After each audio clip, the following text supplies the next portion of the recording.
Patrik Pietschmann is someone that we have covered extensively on this channel. We've looked at the best covers to learn for beginners and intermediates, but what about for advanced players? Well, following on from a 10-part series of mine, ranking well over 75% of all of his arrangements and then placing them into one large spreadsheet, I think I found the top 3 pieces that all advanced piano players should learn to further improve on technique, but to ultimately have fun with the challenge. So let's get straight into it. Now, like with the other videos, I think it's only fair to include some honorary mentions which I also think are beneficial to learn. The criteria on which I'm choosing these pieces isn't just their raw difficulty, although this video being for advanced players inherently carries a certain difficulty bias, but I'm also choosing them based on other factors, including arrangement versatility, so how the techniques developed from learning these pieces carries over to others, the variety within the arrangement, which means how many different ideas or techniques are included within the arrangement.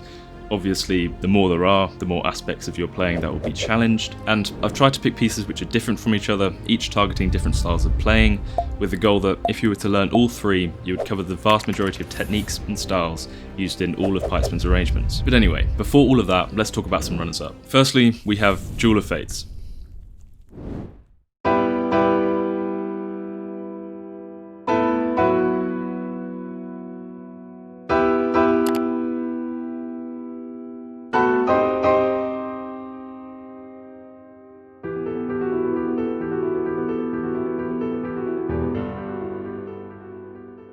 If you have followed Pietschmann's work for some time, you'll know that 5 years ago, Patrik released his arrangement of Duel of Fates from Star Wars, which has grown to become rather popular on his channel, with the video sitting at almost 7 million views. Now, I think there are several reasons for this, in terms of the actual music anyway. Firstly, the theme is the very definition of ominous and dark mystery. The piece begins with a right-hand ostinato with a lower octave left-hand melody, which is already a recipe for creating a very dark atmosphere, just by the nature of the low-range octaves being very muddy in texture. The ostinato idea continues to develop throughout the entire piece, which acts as a sort of rhythmic bass to ensure the piece maintains its forward momentum. After 2 minutes, the ostinato turns into parallel movement with parallel thirds, fourths, and sixths, which are quite uncomfortable if you're not used to this type of movement. But yeah, the main reason why this piece isn't in the top 3 is because the main challenge in this piece, I think, is coordination, but more specifically octave coordination revolving around the main melodic idea. It is one of the hardest arrangements, and the tier list confirms this,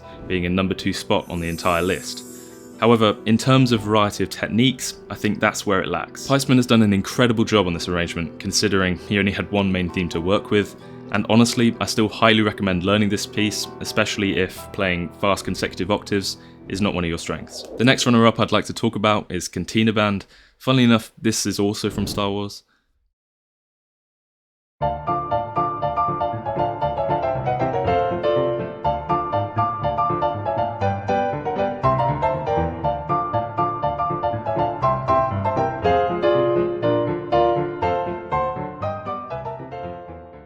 The main reason for bringing this piece up is that the piece is really all about coordination, syncopation, and timing. Coordinating the relentless left-hand jumps with the heavily syncopated chordal-like melody in the right hand is hard to initially get used to, and does require a lot of concentration to keep going. The reason why this piece is not in the top 3 is that it's relatively short with only a few tricky sections. Okay, no more runners up, let's get straight on into number 3 spot. This is a classic from Two Steps from Hell, the music group. It is Flight of the Silver Bird.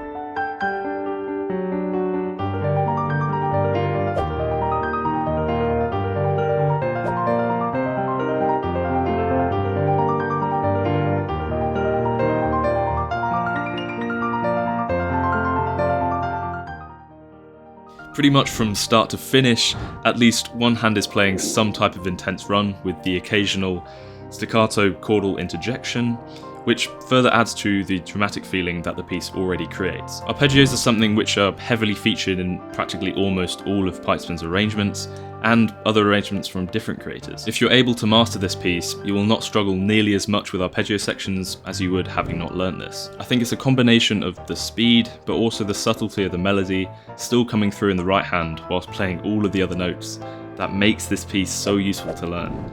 It teaches a lot about hand balance, evenness, and especially coordination in sections like 1 minute, where the right hand's outlining the tonic and dominant notes of G minor in 2 octaves, with the left hand playing the melody. At 2 minutes 35, there are even more relentless arpeggios, And once again, it is really important to ensure that the melody is heard over all of the absolute chaos going on at the same time. One other thing to note is that I'll link the full series video which has timestamps for these pieces that I'm talking about, so if you'd like to see me discuss any of these pieces in further detail, I do so in that video. Okay, on to number 2 spot, we have one of Patrik's original compositions. Some say it's his best composition, it's none other than Immaterial.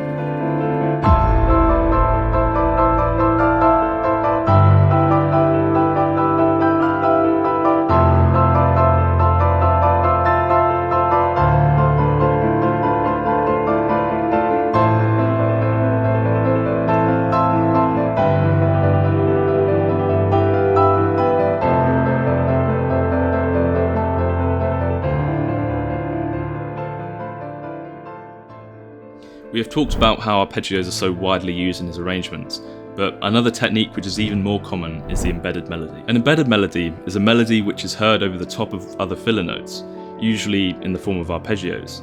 We can see this technique at 1:10, where you can clearly see there is an octave melody in the right hand, and in between each melody note, the right hand is also filling in with arpeggios. The main struggle with this technique is keeping space within the hand while playing. It is really easy to, in effect, squash your hand together, which results in an uneven sound between the filler notes. Keeping all the melody notes perfectly even is where the challenge is, and this piece has so many hidden melodies, it's hard to keep track. That is why it deserves to be in the top 3. The last piece that I want to talk about is arguably even more impressive than the last. If I say that it's also one of his original compositions, you may already know which piece I'm talking about. It is Journey of Life.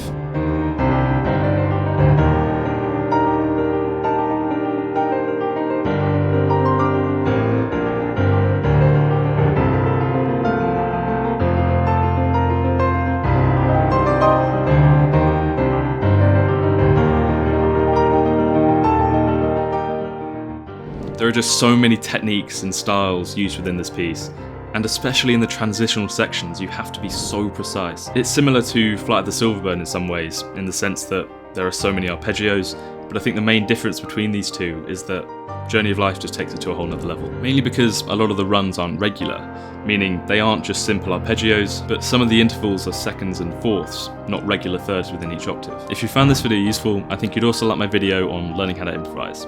And I'll also link the 2 other videos in this series for beginners and intermediates if you also want to have a look at those. Thanks for watching.